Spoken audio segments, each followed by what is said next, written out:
오늘 여러분께 이런 질문을 먼저 던져보면서 이번 심층 탐구를 시작해 볼까 합니다. 네, 좋습니다. 어떤 질문이죠? 혹시 무언가를 얻어내기 위해서 아니면 누군가에게 인정받기 위해 막 쉴 새 없이 달려가다가 덜컥 지쳐버린 경험 다들 있으신가요? 현대인이라면 누구나 공감할 만한 대목이네요. 그렇죠.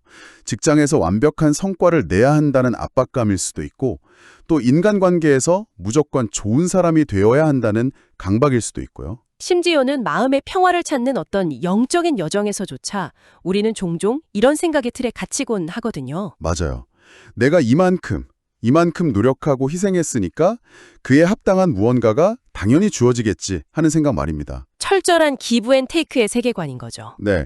그런데 오늘 우리가 분석할 자료들의 핵심 주제는 바로 이 팍팍한 세계관과 정면으로 충돌합니다. 우리에게 너무나도 익숙하지만 어쩌면 이 세상에서 가장 심각하게 오해받고 있는 단어, 바로 은혜에 대한 이야기입니다. 그렇습니다. 오늘 우리의 미션은 아주 명확하면서도 꽤 도전적입니다. 성경이 말하는 은혜의 본질이 과연 무엇인지 그 뿌리부터 철저하게 파헤쳐 보는 것이죠. 단순히 종교적인 지식이나 교리를 몇 가지 더 나열하려는 게 아니잖아요. 절대 아닙니다. 이번 탐구 여정은 우리가 일상에서 너무나 당연하게 여겼던 그 철저한 보상 심리의 패러다임을 완전히 깨부수는 시간이 될 겁니다. 기대가 되네요. 우리가 무의식적으로 어떻게 스스로를 올가매고 있었는지, 그리고 거기서 벗어나는 진짜 자유가 무엇인지 확인해 보겠습니다. 자, 본격적인 이야기에 앞서서 여러분 머릿속으로 이런 상황을 한번 상상해 보시죠. 엄청나게 가파른 언덕이 하나 있습니다. 네, 가파른 언덕이요? 그리고 그 언덕 위로 자신의 몸집보다 훨씬 더 큰 바위를 막 낑낑대며 밀어 올리고 있는 한 사람을 떠올려 보세요. 온몸은 땀으로 다 젖어 있고 다리는 후들거립니다. 보기만 해도 숨이 막히는 이미지네요. 그렇죠. 이 사람 마음속에는 오직 하나, 나의 열심과 도력으로 이 바위를 무조건 정상까지 밀어 올리겠다는 의지뿐입니다. 왜냐하면 그 언덕 정상에는 반짝반짝 빛나는 보상이 기다리고 있다고 믿기 때문이죠. 마치 학창 시절에 코피 쏟아가며 밤새워 공부하고 1등급을 기대하는 마음이랄까요? 맞습니다. 아니면 회사에서 뼈 빠지게 야근을 하고 두둑한 연말 보너스를 기다리는 우리의 일상적인 모습과 너무나 똑같습니다. 네. 그런데 문제는 우리가 위로를 받아야 할 영적인 부분이나 심지어 은혜마저도 이런 방식으로 접근하고 있다는 점이에요. 여기서 우리가 짚고 넘어가야 할 아주 뼈아픈 통찰이 하나 등장합니다. 어떤 건가요? 수많은 사람들이 신앙생활을 하거나 영적인 안식을 찾으면서도 이 바위를 미는 시시포스의 패턴을 고스란히 반복하고 있다는 사실이죠. 자료를 깊이 들여다보면 우리가 이 은혜에 대해 범하고 있는 치명적인 오해 3가지가 나옵니다. 3가지 오해요? 첫째는 은혜를 나의 열심과 종교적 노력에 대한 어떤 감정적 보상으로 여긴다는 점입니다. 내가 열심히 했으니 감동을 달라는 거군요? 맞습니다. 둘째는 그것을 일상과는 완전히 분리된 무언가 특별한 순간에만 찌릿하게 다가오는 일시적인 경험으로 축소시킨다는 것이고요. 특별한 장소나 순간에만 받는 거라고 생각하는 거네요. 그렇죠. 그리고 마지막 셋째가 가장 심각한데요. 내가 무언가를 해야만 주어지는 조건적인 혜택으로 오해한다는 것입니다. 그러니까 내가 명상을 몇 시간 이상 해야만, 혹은 이번 주에 착한 일을 몇 번 이상 해야만 하늘에서 그 마일리지를 딱 정산해서 보상을 내려준다고 믿는 거네요. 전형적인 보상 심리죠. 철저하게 인간 중심적이고 조건적인 사고방식입니다. 참 팍팍하네요. 네, 이 모든 오해의 끝은 결국 하나로 귀결되거든요. 자료는 이렇게 경고합니다. 이러한 상각의 구조는 필연적으로 우리의 신앙과 삶을 지치게 만든다. 지치게 만든다. 확 와닿습니다. 내가 바위를 밀어 올리는 힘이 조금이라도 빠지면 은혜도 당장 끊어질 것 같잖아요. 그렇죠. 내 안의 감동이 메말라 버리면 내가 뭔가 잘못해서 혜택을 못 받는구나 하며 자책의 늪에 빠지게 되고요. 끊임없이 나의 조건과 열심에 기대어 무언가를 얻어내려는 이 사이클은 결국 우리 영혼을 고갈시킬 수밖에 없습니다. 자, 그렇다면 이제 본격적으로 파헤쳐보죠.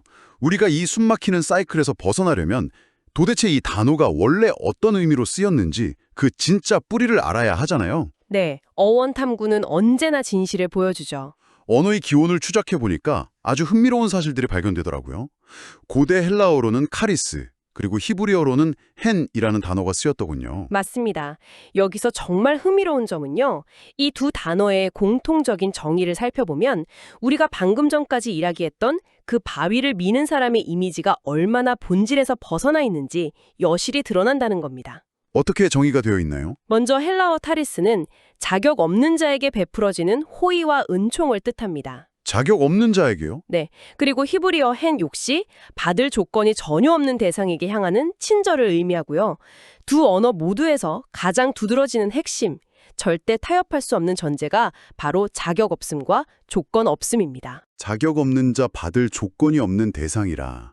그러니까 내가 바위를 얼마나 악착같이 밀었는지, 내 종교적 이력서가 얼마나 화려한지는 애초에 평가 항목조차 아니라는 뜻이네요. 정확합니다. 어원 자체가 이미 인간의 자격이나 공로라는 개념을 철저하게 배제하고 시작한다는 점이 묘한 해방감을 줍니다. 바로 그 해방감이 은혜의 본질이거든요.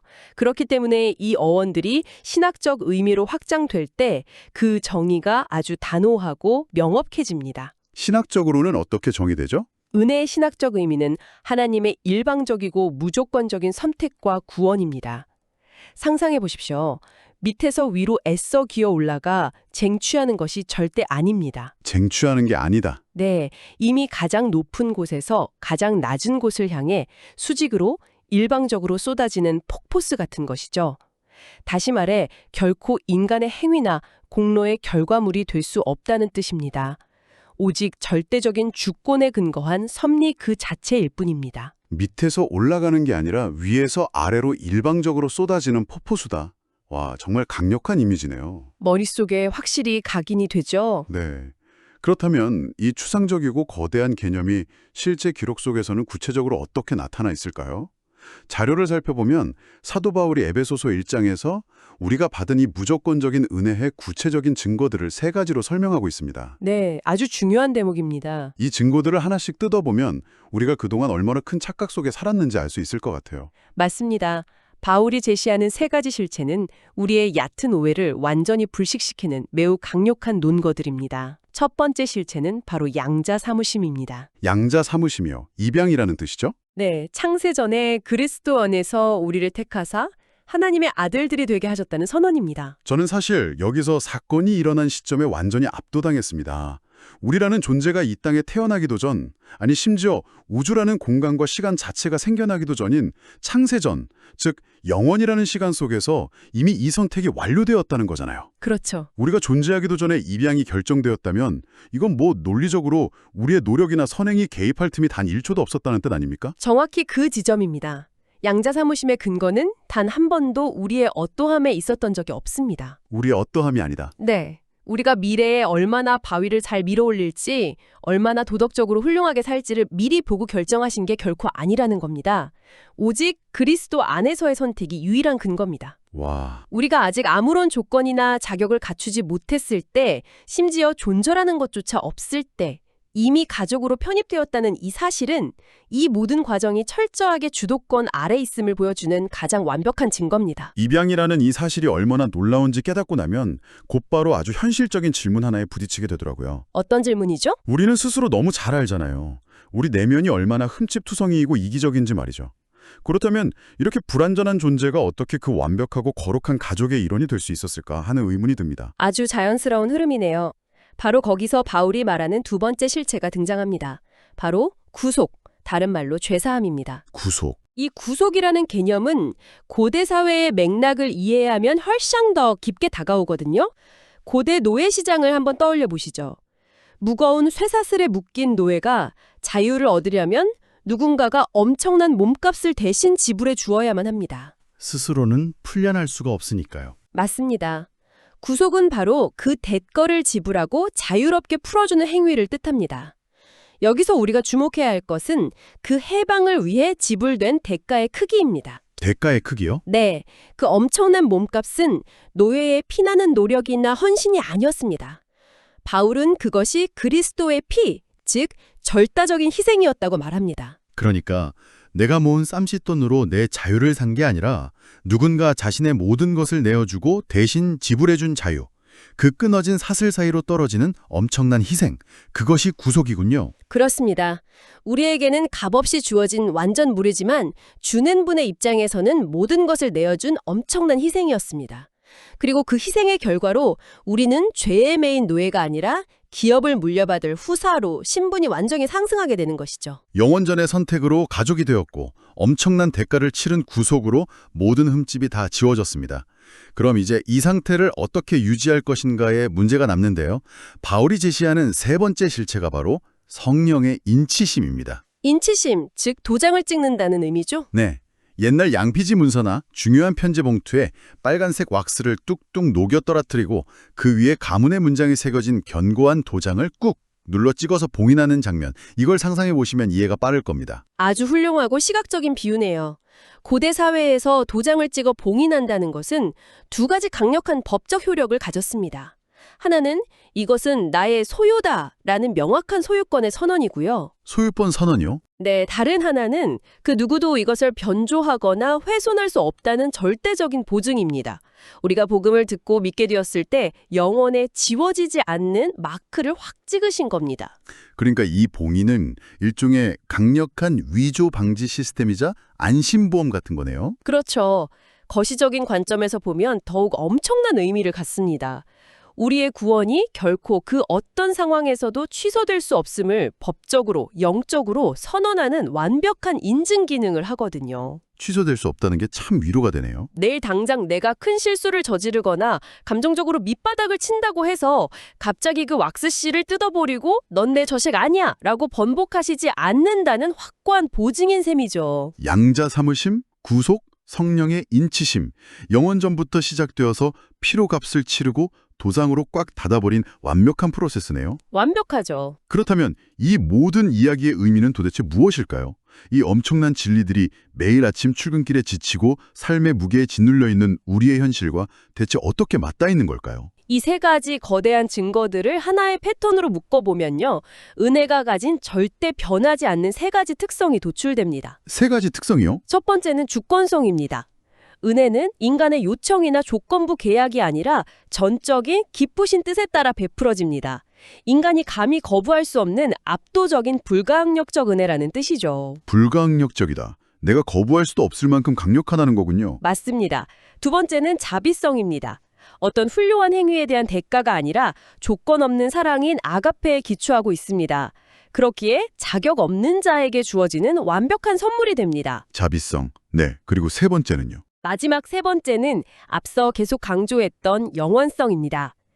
시공간을 초월하여 변치 않으며 결코 취소되지 않는 완전한 보장입니다. 주권성, 자비성, 그리고 영원성. 이 세 가지가 하나로 모여서 우리에게 말하고자 하는 바가 드디어 명확해지네요. 네. 큰 틀에서 이 현상을 바라보면 우리가 반드시 기억해야 할 단 하나의 결론에 도달합니다. 바로 하나님의 은혜는 인간의 조건이나 상태에 따라 결코 변동되지 않는다는 사실입니다. 결코 변동되지 않는다? 여러분이 오늘 아침에 기도를 길게 했든 짧게 했든 어제 큰 선행을 베풀었든 아니면 뼈아픈 실패를 경험했든 그 조건들에 의해 여러분을 향한 은혜의 총량이 늘어나거나 줄어들지 않는다는 뜻입니다. 아, 정말이지. 그 대목에서 생각이 딱 멈추게 되네요. 그렇다면 우리가 그토록 더 달라고 애원하고 무언가를 바쳐서 그 대가로 평안을 얻어내려 했던 우리의 모든 노력들은 애초에 방향 자체가 완전히 잘못되어 있었다 하는 뜻이잖아요. 방향이 아예 틀렸던 거죠. 자료를 분석하면서 가장 핵심적인 아하 모멘트를 발견했습니다. 바로 은혜는 새롭게 얻어내는 것이 아니라 이미 받은 것을 깨닫는 것이다 라는 문장입니다. 네, 오늘 탐구에서 우리가 도달해야 할 가장 중요한 패러다임의 전환이 바로 그겁니다. 완벽한 전환이래요. 내가 무언가를 해서 얻어내는 거래가 아니라 이미 내게 완벽하게 주어져 있다는 사실에 눈을 뜨는 것이죠. 자료는 이를 받으려는 신앙과 깨닫는 신앙이라는 두 가지 명확한 대조를 통해 조목조목 분석하고 있습니다. 이 부분 정말 중요할 것 같은데요. 여러분 스스로 지금 어떤 마음의 궤도를 돌고 있는지 한번 점검해 보시기 바랍니다. 먼저 받으려는 신앙은 철저하게 나에게 포커스가 맞춰져 있습니다. 나의 열심, 나의 감정 상태, 나의 도덕적 우월감 같은 것들이죠. 중심이 철저히 나한테 있군요. 그러다 보니 본질적으로 아주 불안정합니다. 조건에 따라 흔들리니까요. 외부 상황이 조금만 나빠져도 내 기분이 조금만 우울해져도 전체가 뿌리째 흔들리게 됩니다. 무언가를 더 얻어내려는 몸부림 자체가 목표가 되어버린 거죠. 처음에 우리가 상상했던 언덕 위로 땀 흘리며 바위를 밀어 올리던 그 사람의 팍팍한 삶이 바로 받으려는 신앙이었군요. 행여나 바위가 굴러떨어질까 봐 매일 불안에 떨고 힘이 빠지면 죄책감에 시달리는 삶 말입니다. 맞습니다. 하지만 깨닫는 신앙은 서 있는 기반 자체가 다릅니다. 이 신앙의 포커스는 얄팍한 나의 감정이나 노력이 아니라 창세전부터 확정된 완전한 계획에 맞춰져 있습니다. 포커스가 나침반처럼 정확히 이동하네요. 그렇기 때문에 요동치는 파도 위가 아니라 단단한 반석 위에 선 것처럼 견고합니다. 이 신앙의 목적은 설득해서 무언가를 새로 뜯어내는 것이 아닙니다. 이미 내게 주어진 그 깊이를 발견해 나가는 여정, 그 자체가 목표가 되는 것이죠. 그런데요, 이런 의문이 들 수도 있을 것 같아요. 만약 은혜가 그렇게 철저하게 무조건적이고 내 노력으로 늘리거나 줄일 수 없는 완벽한 거라면 그럼 굳이 열심히 살 필요가 없지 않나?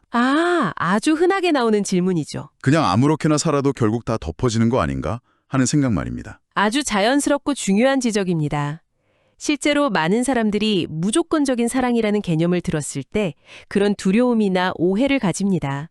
방종으로 이어질까 봐요. 그렇죠. 내가 뭘 안 해도 된다면 게을러지지 않을까 하는 걱정이죠. 하지만 우리가 깨닫는 신앙의 깊이로 온전히 들어가면 전혀 다른 반응이 나옵니다.